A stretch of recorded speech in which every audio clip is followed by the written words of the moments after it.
Hi hello friends, welcome to our channel. AP mega DSC hall tickets release అయ్యి ఈనాడు news పేపర్లో ఇప్పుడే latest news వచ్చింది.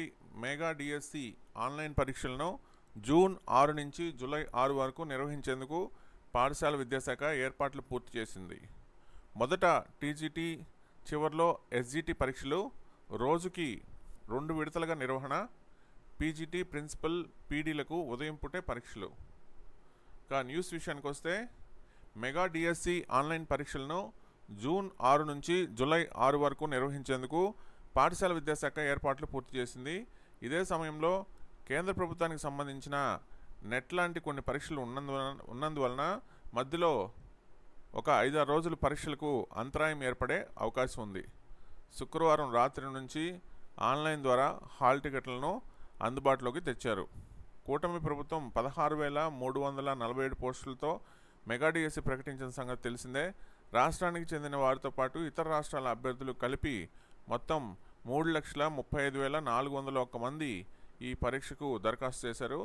దీంతో రాష్ట్రంతో పాటు తెలంగాణ, కర్ణాటక, తమిళనాడు, ఒడిస్సాలోనూ పరీక్షా కేంద్రాలను ఏర్పాటు చేశారు. దరఖాస్తు సమయంలోనే పరీక్షా కేంద్రాలకు సంబంధించిన ఐచ్ఛికాలను స్వీకరించారు. ఎక్కువ మందికి వీటి ప్రకారమే పరీక్షా కేంద్రాలను కేటాయించారు. ఇక పరీక్షలు షెడ్యూల్ విషయానికి వస్తే మొదట టీజీటీ, చివరికి ఎస్జిటి.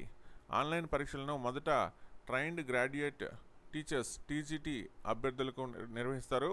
ఆ తర్వాత స్కూల్ అసిస్టెంట్లకు, అనంతరం పోస్ట్ గ్రాడ్యుయేట్ టీచర్లకు ఉంటాయి. చివరిగా సెకండరీ గ్రేడ్ టీచర్ ఎస్జిటీలకు నిర్వహిస్తారు. చదువుకునేందుకు కొంత సమయం కావాలని ఎస్జిటీలకు చివరిగా పరీక్షలు నిర్వహించాలని అభ్యర్థులు కోరినందున ఈ మేరకు చర్యలు తీసుకున్నారు.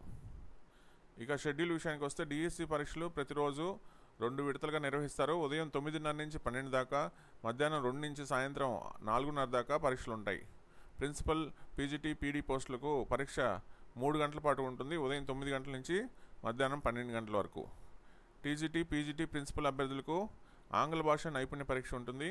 దీని కాల వ్యవధి 1 గంటన్నర. ఇక అభ్యర్థులు కోరిన మేరకు వారి డిమాండ్స్ని తీర్చలేదు, అదనపు సమయం ఇవ్వలేం. జిల్లాకు ప్రశ్నాపత్రం, 90 రోజుల అదనపు సమయం కావాలని అభ్యర్థనలను ప్రభుత్వం వివరణ ఇచ్చింది. గత ఏడాది నవంబర్లోనే డిఎస్సి సిలబస్ను ఆన్లైన్లో ఉంచామని, దీంతో అభ్యర్థులు పరీక్షకు సన్నద్ధమయ్యేందుకు 6 నెలల కంటే ఎక్కువ సమయం లభించిందని పేర్కొనింది. 90 రోజుల సమయం ఇస్తే విద్యా సంవత్సరం మధ్యలో వారు ఉద్యోగాల్లో చేరాల్సి వస్తుందని, ఇది విద్యార్థుల అభ్యసన సామర్థ్యాలపై ప్రభావం చూపుతుందని వెల్లడించింది. డిఎస్సి పారదర్శకంగా, లోపరహితంగా నిర్వహించేందుకు కంప్యూటర్ ఆధారిత పరీక్ష మంచిదని, పేపర్ లీకేజ్లు ఉండవని తెలిపింది. ఫలితాలను నార్మలైజ్ చేస్తారని, ఈ విధానాన్ని న్యాయస్థానాలు సైతం సమర్థించాయని వివరించింది. కాబట్టి డిఎస్సి ఎటువంటి పోస్ట్పోన్మెంట్ ఉండదు. హాల్ టికెట్స్ కూడా రిలీజ్ అయిపోయి, కొన్ని యూట్యూబ్ ఛానల్స్ వాళ్ళు అభ్యర్థుల్ని మిస్గైడ్ చేయడం జరిగింది, కానీ ఎటువంటి పోస్ట్పోన్మెంట్ లేదు. కాబట్టి ఎవరైతే సీరియస్గా స్టార్టింగ్ నుంచి చదువుతూ ఉన్నారో వాళ్ళకే పోస్టులు రావడానికి అవకాశం ఉంది. ఇప్పటికైనా హాల్ టికెట్స్ వచ్చేసాయి కాబట్టి ఇప్పటికైనా మేల్కొని ఈ కొద్ది సమయాన్ని సద్వినియోగం చేసుకోవాల్సిందిగా కోరుచున్నాము. Thanks for watching. That's all for now.